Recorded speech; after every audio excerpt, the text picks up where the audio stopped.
მოგესალმებით FM 105.9-ზე, რადიო იმედის პირდაპირ ეთერში. აქვე შეგახსენებთ, რომ ჩვენს გადაცემა შეგიძლიათ უყუროთ კიდეც რადიო იმედის Facebook გვერდის საშუალებით, ასევე პორტალებზე MyVideo-ში, იმედი-წერტილიჯი და მაგთის IPTV 53 არხზე. ჩაიზე ვისაუბრებთ დღეს, ჩაი რა სხვაობებია სხვადასხვა ჩაის შორის, ჩაი გემრიელი, მატონიზირებელი სასმელია და ამასთანავე რეკომენდაციებსაც გაგიზიარებს სწორად არჩევასთან დაკავშირებით, სწორად მომზადებასთან დაკავშირებით, ანუ მთლიანად დღევანდელი თემა პასუხობს ჩემი გადაცემის სახელს გემრიელი რეკომენდაციები, რა თქმა უნდა, სტუმარით შესაბამისი მეწვია სტუდიაში ნათია ნადირაშვილი, ჩაის ოსტატი და ასევე ჩაის ოსტატების საერთაშორისო ასოციაციის წევრი და მწვრთნელი, ანუ სხვა ოსტატების დახელოვნებაზეც მუშაობს. მოგესალმები ნათია და მადლობა სტუმრობისთვის. მოგესალმებით მარიამ და ძალიან დიდი მადლობა, ძალიან მიხარია რომ ამ გადაცემის სტუმარი ვარ, იმიტომ რომ ძალიან მომწონს ხშირად თვალყოს ვადონებ და ძალიან გამეხარდა რომ ჩემი ჩაიც მოხდა ამ გადაცემაში და ძალიან დიდი მადლობა. მიხარია, ეს ჩემთვის საკმაოდ ისეთი ყველაზე გამორჩეული კომპლიმენტია ხოლმე მსიამოვნებს ამის მოსმენა. მოკლედ, ჩაი ჩინური წარმოშობის არის, ანუ მისი სამშობლო როგორც ვიცი ჩინეთია, მაგრამ ჩვენს ქვეყანაში საკმაოდ ისეთი დამკვიდრებულია და ჩაის კულტურა არის. მაგალითად, მე გურიიდან ვარ და როდესაც მომიწია გურიაში ცხოვრება, სხვა საუზმე და ვახშამი სხვანაირად ჩვენთან არ განიხილებოდა, ანუ სადილი კი ბატონო, მაგრამ დილით ჩაი თავისი მისაყოლებლებით და საღამოს ილის წინ ჩაი და დღეს ეს ტრადიცია გრძელდება, ანუ ჩაი პოპულარულია საქართველოში. იცით, ჩვენ მაინც ერთი თაობის ხალხი ვართ და მიუხედავად იმისა, რომ მე არც გურული ვარ და არც გურიიდან არ ვარ, თუმცა მართლა ფანტასტიკური კუთხიდან ყოფილხარ და ჩაის პოპულარიზება სწორედ რომ გურიას უკავშირდება საქართველოში, დღეს მგონია რომ ასე არ არის.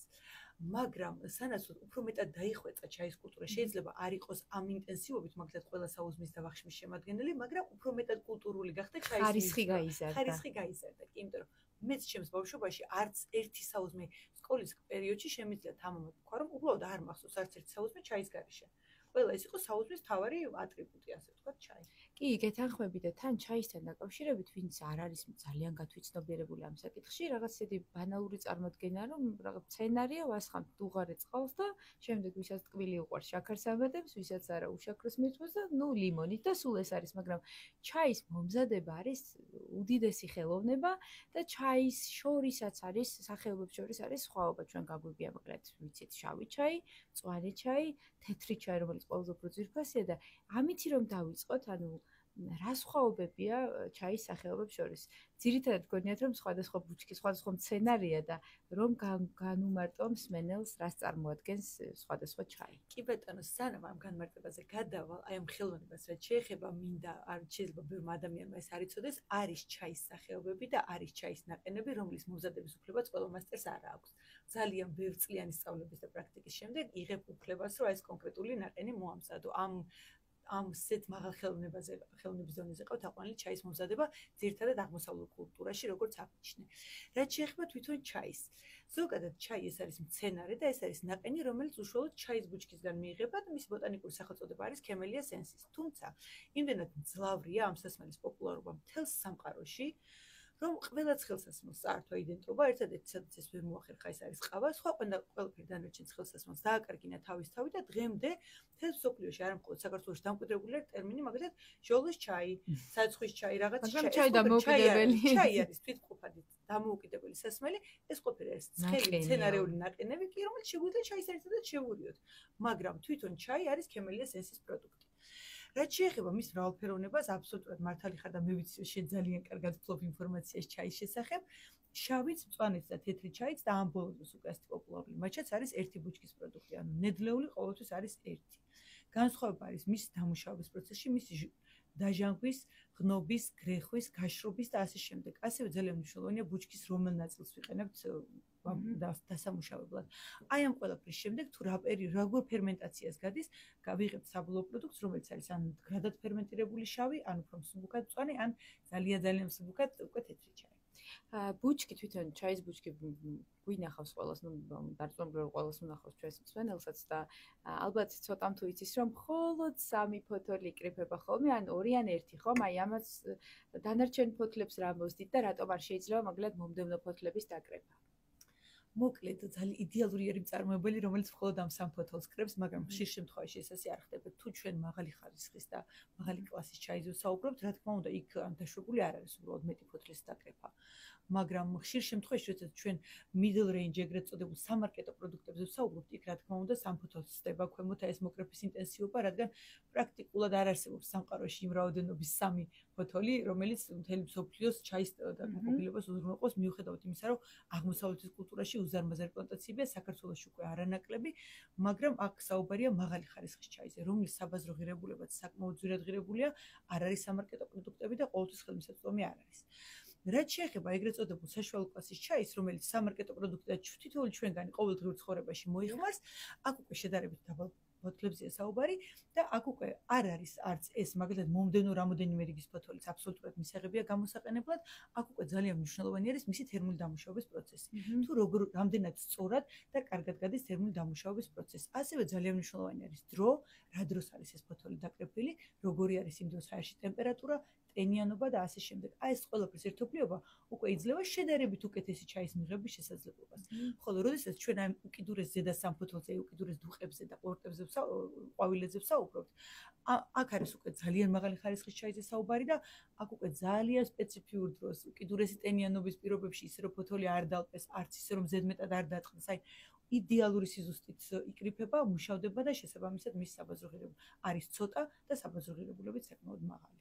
მე დავესწარი გურიაში ჩაისკრეფა ზუსტად ასე, სამ ფოთოლს კრებდნენ, ანუ კიდევ ერთხელ გადმარტავ, რას გულისხმობს სამი ფოთოლი, ბუჩქი არის დიდი, მაგრამ ზედა სამი ფოთოლი, ანუ თვითონ ტოტის უკიდურესი ზედა სამი დაბოლოება, აი ბოლო სამი ფოთოლი სულ ბოლო ძალიან პატარაა ხოლმე როგორც წესი, აი ეს იკრიფებოდა, შემდეგ შრება, იგრიხება სპეციალურ საგრეთანადარში კი და შემდეგ მწვანე ეს ფოთოლი თავიდან რა თქმა უნდა და შემდეგ განიცდის ფერმენტაციას, ანუ აი შავ და გემოსაც მაგ დროს იძენს, მე მგონი თავისთვის დამახასიათებელ სულ. არა მხოლოდ გემოს, მის თვისებებსაც, ანუ რა თვისებები შეუნარჩუნდება ფოთოლს და როგორი მიმართულებით იმუშავებს ადამიანის ორგანიზმზე, ესეც აბსოლუტურად დამუშავების პროცესში გამოიყენება. ანუ ფერმენტაციის დამსახურება ეს. ეს ტრადიციული შავი ჩაი. ტრადიციული შავი ჩაი. მაგრამ ჩვენ გვინახავს, ანუ აი დაფასოებულ ერთჯერად შეფუთვებში როდესაც ყვედლობთ, ძირითადად ასეთ ჩაის ყვედლობთ არადასაყენებელს, არამედ აი ესე დაფასოებულს, იქ არ არის ეს დაგრეხილი დიდი ფოთლები და ამ შემთხვევაში სულ აქვს მომხმარებელს ეჭვი, რომ ეს შეიძლება იყოს მაგალითად რაღაცა სხვა მცენარე შეღებილი ან რა თუ გაქვს ინფორმაცია რა ტიპის მცენარე ხდება აი იმას რასაც ჩვენ ყოველდღიურად მივიღებთ. მადლობა, ძალიან კარგი კითხვაა და სხვათა შორის ხშირად მეკითხები არის, იმიტომ რომ ამაზე ინტერესი როგორც ჩანს ძალიან დიდია, იმიტომ რომ ჩვენი საუბრების მთავარი ნაწილი აღმოჩნდა რომ არის მაინც ეს ერთჯერადად მოსამზადებელი ჩაი. პირველი რაც მინდა უთხრა ყველას, რომ მასში არაფერი არ ყრია გარდა ჩაის ფოთლის, ანუ ნებისმიერი რამის დამატება ეს იქნება მომწამლავი შხამის შემცველი თუ პირიქით სასარგებლო მწარმოებელს დაუჯდება გაცილებით ძვირი ვიდრე ის რომ თვითონ ფოთოლი მოათავსოს მასში. ეს არის ძალიან დაბალი ხარისხის ან გადამუშავებული ჩაის მტვერი, ან შედარებით დიდი ფოთლები, რომელიც არის უკიდურესად დამუშავებული, დანაწევრებული, დაგუცმაცებული და შემდეგ არის მოთავსებული ამ პარკში. ეს ყველაფერი არის ჩაი პირველ რიგში. არაფერი მასში საშიში არ არის. არაფერს არ გვავნებს, უბრალოდ ის სარგებელი, რაც რეალურად ჩაიმ ჩვენ ორგანიზმს და მოუტანოთ თუ ამ და ალბათ გემოვნური თვისებებით. თუ არ გულისხმობთ, ეხლა უბრალოდ ცხელისასმელი მივუწოთ, რომ გავწვეთ და ეს სიამოვნება მივიღოთ, მთელი ეს სარგებელი ამ ფოთოლში აღარ არის შენარჩუნებული. თუმცა არაფერს არ გავნებთ. ეს არის ხომ ცალსახა. აქვე ძალიან მნიშვნელოვანი. უკიდურესად არის დამოკიდებული მწარმოებლის კეთილ ინიციირებაზე შეფუთვა. მთავარი პრობლემა როგორც წესი ერთჯერად შეფუთვებს, ერთჯერად ჩაის გააჩინეთ შეფუთვებში და არა თვითონ პროდუქციაში, რადგან მოკლედ კიდევ ერთხელ რომ გავმარტოთ, მასში მოთავსებული პროდუქტი არის ჩაი და მასში არაფერი საზიანო არ არის. ეს არის უბრალოდ დაბალი ხარისხის ჩაი, ან ჩაის მტვერი, ან დიდი ფოთლები დანაწევრებული. მთავარია მწარმოებლის კეთილ ინიციირება როგორ შეფუთვაშია. თუ ეს მოხდა ასე ვთქვათ, დაბალი ხარისხის ცუდ შეფუთვაში, რომელიც უამრავ ნანონაწილაკს შეიცავს ცხელწყალში მოხვედრისთანავე და ზოგ შემთხვევაში სამწუხაროდ წებოს და ასე შემდეგ, ასეთი ჩაი უბრალოდ არ უნდა დავლიოთ. ჯობია რომ არ დავლიოთ, მოკლედ რამე სარგებლოს აქედან ვერ მივიღებთ. თუმცა სამარკეტო პროდუქტებში შეგვიძლია ავარჩიოთ შედარებით ხარისხიანი, რომელიც აბრეშუმის შეფუთვაშია, ნეილონის შეფუთვებში, ან არ აქვს წებო. აი გურიაში, რომელიც თქვენ ახსენეთ, დაიწყეს ხელნაკეთი აი ეს ერთჯერადი შეფუთვები მარლაში.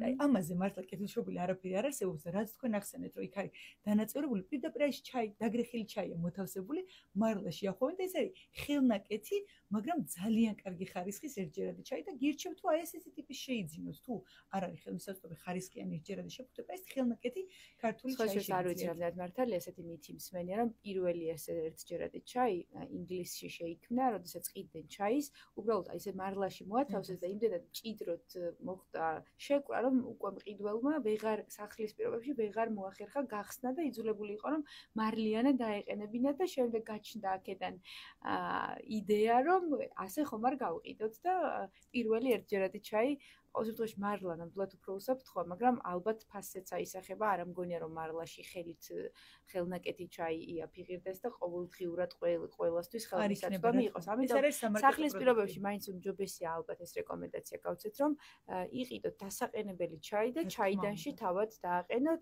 ან უკიდურეს შემთხვევაში უმჯობესია არჩევანი გააკეთოთ ნეილონის შეფუთვებზე, იმიტომ რომ იქ არ ფიგურირებს არც აი ეს რკინის სამაგრი და ასევე არ ფიგურირებს წებო ულტრა რაღაც იმით არის დაწებებული ეს ანუ არ ფიგურებს სახელი. ცეცხლში მოხვედრის შემდეგ აი შეიძლება რომ ადამიანის ორგანიზმის იყოს უკიდურესად საზიანი. კი ბატონო, რაც შეეხება მწვანე ჩაიზეც გადავიდეთ, მწვანე ჩაი ფერმენტირებული არ არის. მსუბუქად ფერმენტირებული. და შეგვიძლია ვთქვათ, რომ უფრო სასარგებლოა ვიდრე შავი ჩაი თუ ორივეს თავისი თვისებები აქვს. გემოვნურ თვალსაზრისით მე ცალსახად შავი ჩაი მირჩევნია, იმიტომ რომ აი ეს რაღაცა მისთვის დამახასიათებელი გემო ჩემთვის ძალიან ზამთრის დღეებში განსაკუთრებით ლიმონთან ერთად ძალიან მისაღებია. მწვანე ჩაის აქვს სპეციფიური გემოვნური თვისებები და თუ ის არ არის ხოლმე ან ჟასმინით ან სხვა რაღაც არომატული დანამატებით, ჩემთვის მაინც და მაინც მოსაწონი არ არის.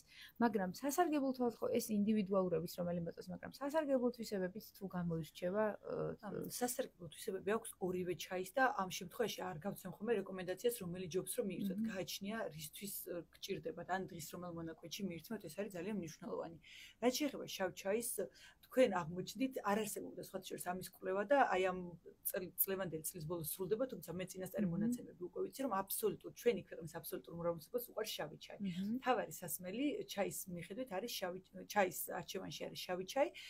ხოლო შემდეგ უკვე მოდის მწვანე, ადამიანების აბსოლუტურმა უმრავლესობამ არ იცის თეთრი ჩაის არსებობის შესახებ, რადგან ჩვენ ბაზარზე არ არის პოპულარული, თუმცა ჩემთვის მწვანე ჩაი არის შეუცვლელი სითხე, ჩემი უკვე ეს არის ჩემი დღის რუტინას აღარ არის, ჩემი ცხოვრების მთავარი რუტინაა მწვანე ჩაი, რადგან ერთ ფინჯან მწვანე ჩაის შეუძლია განუზომელი სარგებელი მოუტანოს ადამიანის ორგანიზმს. პოლიფენოლებია ძალიან დიდი. პოლიფენოლები, რომელიც არის უმნიშვნელოვანესი და ასევე ერთ ფინჯან სწორად და კარგად მომზადებული მწვანე ჩაის შეუძლია ადამიანის ორგანიზმის მიკროელემენტების დღიური ნორმა სრულად შეავსოს და ეს მიკროელემენტების დეფიციტი იცით, რომ ჩვენ ქვეყანაში ძალიან ხშირად გამოვლინდება სხვადასხვა მიკროელემენტის დეფიციტი, ამიტომ ყველას ვთხოვ ხოლმე, რომ თუ შეგიძლიათ და თუ ძალიან არ გეზარებათ, ანუ არაფერი ამაში მოუხერხებელი და მიუღწეველი არ არის, რომ დღეში ერთი ფინჯანი მწვანე ჩაი საკუთარ თავს საჩუქარივით მიართვა და ან ძალიან დიდ სიკეთეს გრძელვადი ამ პერსპექტივაში ალბათ მარიამ გეცოდნივა, რომ დაბერებას უშლის ხელს, უჯრედულ დონეზე აქვს რეგენერაციის უნარი და იმდენად ხანგრძლივ პერსპექტივაში კარგად მუშაობს, რომ პრაქტიკულად შეუძლია ადამიანის ორგანიზმის დაბერება ძალიან დიდი ხნით გადაავადოს.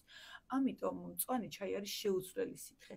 აქაც საუბრობთ ხარისხიან სწორად მომზადებულ მწვანე ჩაიზე. თუმცა მომზადების წესები და დოზირება არის ძალიან მნიშვნელოვანი. დოზის გადაჭარბება ნებისმიერ შემთხვევაში ეს იქნება შავი თუ მწვანე ჩაი დაუშვებელია, რადგან შესაძლებელი არის ზუსტად ისეთი ეფექტი მოახდინოს ჩვენს ორგანიზმზე, როგორც სასიკეთე. პირველ რიგში ალბათ მაღალი კოფეინის შემცველობის გამო, ანუ ბევრს გონია რომ მხოლოდ ყავა გამოირჩევა მატონიზირებელი ეფექტით, სინამდვილეში ჩაიშიც საკმაოდ მაღალია. უბრალოდ სხვაობა არის ის, რომ თუ ჩვენ ყავას მივირთმევთ და მომენტალურად გვაქვს ეს შედეგი, ჩაის შემთხვევაში ეს ხანგრძლივ პროცესში არ არის. უფრო გვიან დგება შედეგი, ანუ ეს მატონიზირებელი, მაგრამ უფრო დიდ ხანს რჩება კოფეინი ჩვენს ორგანიზმში და ეს სხვაობა, ანუ ძილის წინ მაინც და მაინც ჩაის დალევა არ ამგონია რომ თლად რეკომენდებული იყოს. თეთრ ჩაიზეც კითხავთ მაინც რომ დავაზუსტოთ რას გულისხმობს თეთრი ჩაი როგორც ვიზი ბოლო ფოთოლია ხო მხოლოდ ერთი ფოთოლი. ის სამი ფოთლიდან ერთი არის რომ საიდანაც იდეალური თეთრი ჩაი გამოდის, როგორც უნდა იყოს. ძალიან ცოტა იკრიფება. მთელს სამყაროში ცოტას მოიწევენ ამ თეთრ ჩაის. შესაძლოა ძალიან ძვირი თითო ფოთოლი ექნება, წარმოვიდგინეთ ყველა ბუჩქიდან მხოლოდ ერთი ფოთოლი ამოდის პრაქტიკულად. გემოვნური თვისებებით განსხვავდება, იმიტომ მე არ გემრიელი, ჩემთვის მაგალითად ძალიან გემრიელია, ძალიან მსუბუქია და გინდა რომ არასდროს დამთავრდეს. რაღაცა ის მიირთმევ, რომ ფიქრობ, რომ აი რა კარგი იქნება, რომ ეს არ დამთავრდეს, აი ასეთი და ჩვეულებრივად მარკეტებში ხელმისაწვდომია თუ სპეციალურად გილულას ძალიან თუმცა იმის ფონზე, რომ ქართული ჩაი ამ ბოდოს ძალიან პოპულარული გახდა, რაც ძალიან მიხარია, უკვე მწარმოებლებმა დაიწყეს ქართული თეთრი ჩაის წარმოება და მინდა გითხრათ, რომ ერთ-ერთი უკარგესი და ძალიან ხარისხიანი გამოსდით, უბრალოდ ეს არის ცოტა და უნდა ჩაიგდოთ ძალიან სასიხარულოა ამის მოსმენა. აქვე ვიტყვი ალუმინის შემცველობაზე, ჩაიში ხშირად ფიქსირდება ხოლმე ალუმინის მაღალი კონცენტრაცია, თუმცა ეს არ არის აშიში და გეტყვით რასთან არის დაკავშირებული. რაც უფრო ქვედა ფოთოლია გამოყენებული, მით უფრო მეტი ალუმინია შანსი არის ალუმინი მოხვდეს ჩვენს ზედა სამფოთოლში ძირითადად არ არის ხოლმე და თუ პროდუქტში ალუმინი ფიქსირდება, ეს ნიშნავს იმას, რომ წარმოებელმა გამოიყენა ქვედა ფოთლებიც, იმიტომ რომ უფრო მეტი მოგება ენახა. მაგრამ მე შევამოწმე სამი ხო ვერ ვიტყვი ბრენდებს რა თქმა უნდა, მაგრამ შევარჩიე ის სამი ბრენდი, რომელიც საქართველოში ყველაზე უფრო მეტად იყიდება. შევარჩიე კონკრეტულად აი ეს ერთჯერადი ჩაი და არადასაყენებელი, ყველაზე უფრო ხელმისაწვდომი და ალუმინის დასაშვებო ნორმას არც ერთ შემთხვევაში არც ერთი არ ცდებოდა. არ შეიძლება უბრალოდ სამარკეტო პროდუქტებში ამის მაღალი შემცველობა პრაქტიკულად ნიშნავს, რომ სასმელად, საკვებად და სასმელად ეს პროდუქტები უარესია. მიუხედავად იმისა, რომ ალუმინი არ წარმოადგენს ჯანმრთელი ადამიანისთვის საფრთხეს, იმიტომ რომ თირკვლით ჯანმრთელი თირკველი მას მარტივად გამოყო გადამშვება და არ რჩება, დიახ. მაგრამ არ არის სასურველი, რა თქმა უნდა, იმათთვის, ვისაც თირკმლის პრობლემა აქვს და ასე ძალიან პატარა ბავშვებისთვის, იმიტომ რომ ალუმინის დასაშვები ნორმაც კილოგრამ წონაზე, ანუ რაც უფრო დიდი ადამიანი, მით უფრო მეტი შეუძლია რომ მიიღოს და რაც უფრო პატარა არის ზომი და ბავშვები პატარები არიან, ამიტომ უმჯობესია. და ასევე ერთი კიდევ მნიშვნელოვანია, ლიმონი აძლიერებს ალუმინის ათვისებას. ამიტომ არის გამიგია, ჩაი ლიმონთან ერთად არ შეიძლება. როგორ არ შეიძლება? პირიქით არაფერი ცუდი ამაში არის. უბრალოდ აი ეს მოსაზრება სწორედ აქედან მოდის, რომ ლიმონი ალუმინი თუ კი ჩაიში არის ალუმინი, ლიმონი ამის ათვისებას უფრო ამარტივებს, მაგრამ არ არის ეს ისეთი საფრთხე, რომელზეც ყურადღების გამახვილება ღირს და თან შემოწმებული მაქვს და მათ შორის ერთი ქართული ბრენდი იყო, ორი უცხოური, მაგრამ ყველაზე უფრო ისეთი პოპულარული და ამ თვალსაზრისით მე მგონი შვიდად უნდა ვიყოთ, უბრალოდ ხარისხი თუ გვინდა რომ სიამოვნება მივიღოთ, ალბათ უმჯობესია რომ აი როგორ უნდა ავარჩიოთ ჩაი. ზოგადად იმდენად და ისეთი როგორ გითხრათ, მისერთმევად სასიამოვნო არის პროცესი, რომ ნებისმიერ ჩაისგან მივიღებთ სიამოვნებას დარწმუნებული ვარ, აქ მინდა უფრო ხაზი გავუსვა სარგებელს.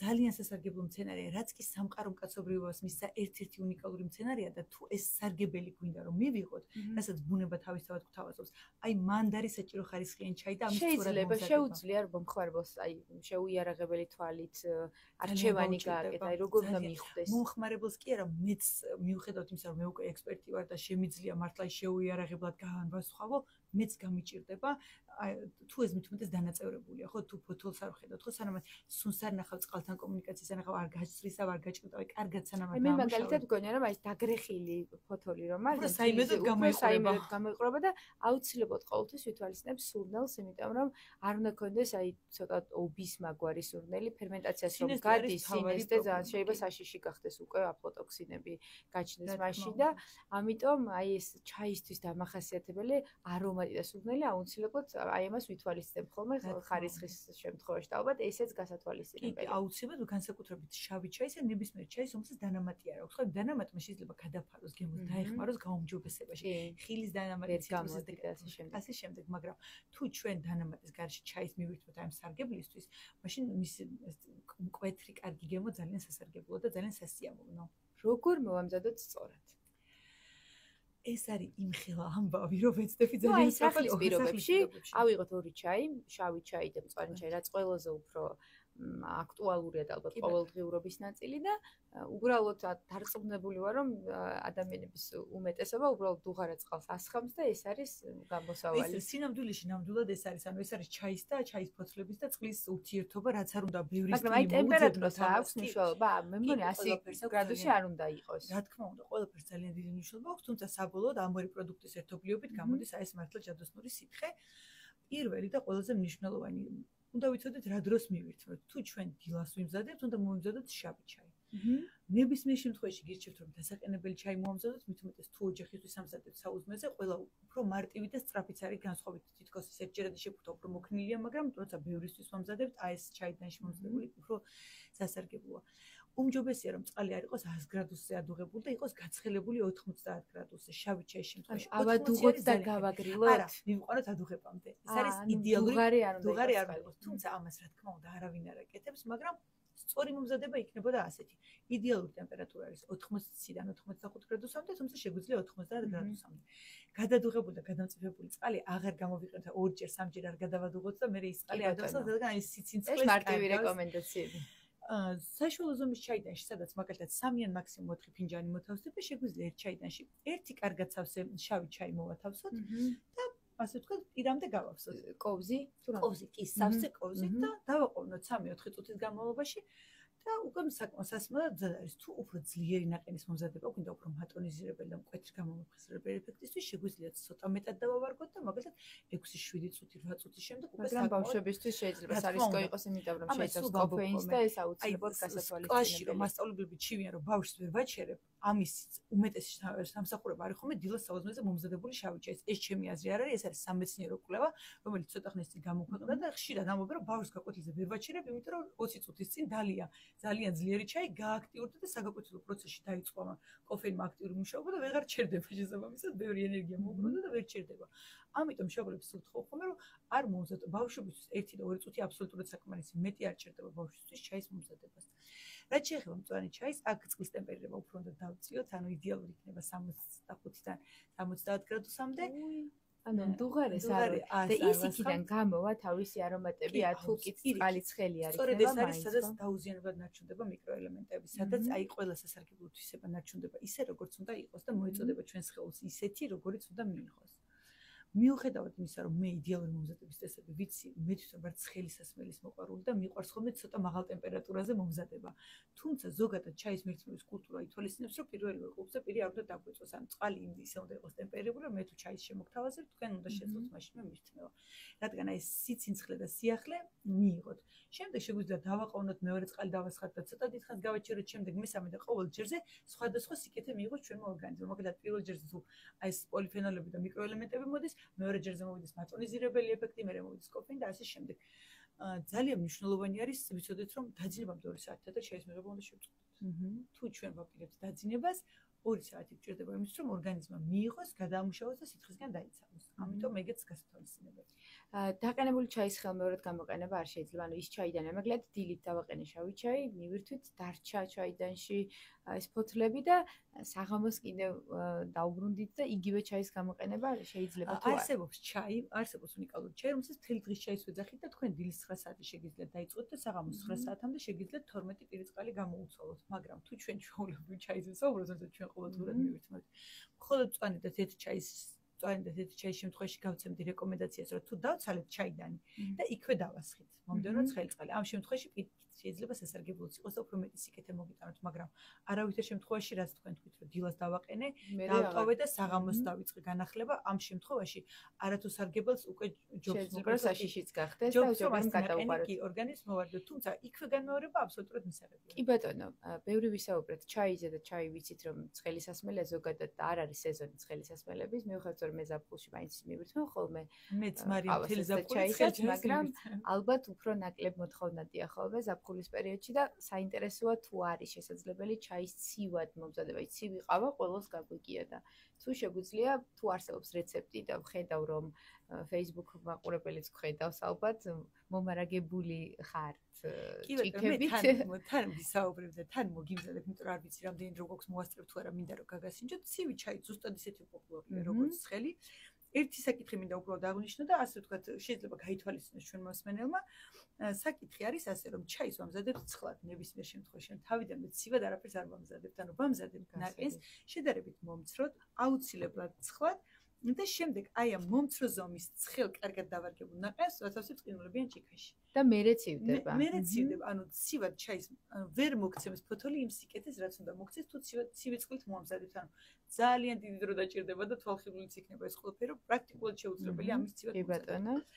მინდა ორი სიტყვა თქვა მაჩაზე, რომელიც ცივად მომზადებული ახლა ყველაზე პოპულარულია და თან მოგიმზადო და გაგასინჯო. თან გაგვიმარტეთ მაჩა რას გულისხმობს? მაჩა ეს არის ჩაის ფოთოლი, რომელიც როგორც ჩვენ აღვნიშნეთ, რომ ჩაის ფოთოლი ძალიან დიდ ამბავს გადის, სანამ ჩვენთან მოხდება. მისი შრობა, ფერმენტაცია, ხმობა და ასე შემდეგ, ეს არის სრულად პრაქტიკულად ფერმენტაციის გარეშე გამშრალი ფოთოლი, რომელიც არის დაფქული. ამიტომ ყველა სიკეთე, რაც კი ამ ფოთოლმა უნდა შეინარჩუნოს. ანუ უფრო მეტად დაქუცმაცებულია. პუდრის დონეზე დაყვანილი. კი ბატონო. ხვილივით არის.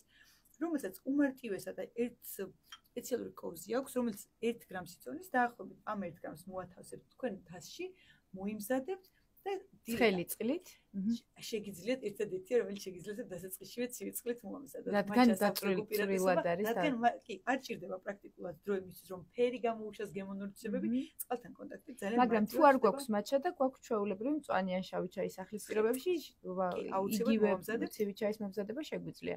ცხელ წყალში მე გავაგრილებთ როგორც გვინდა, ბევრი ყინულით გვინდა, უფრო ნაკურაულად ცივი წყლით გავაზავებთ და ასე შემდეგ.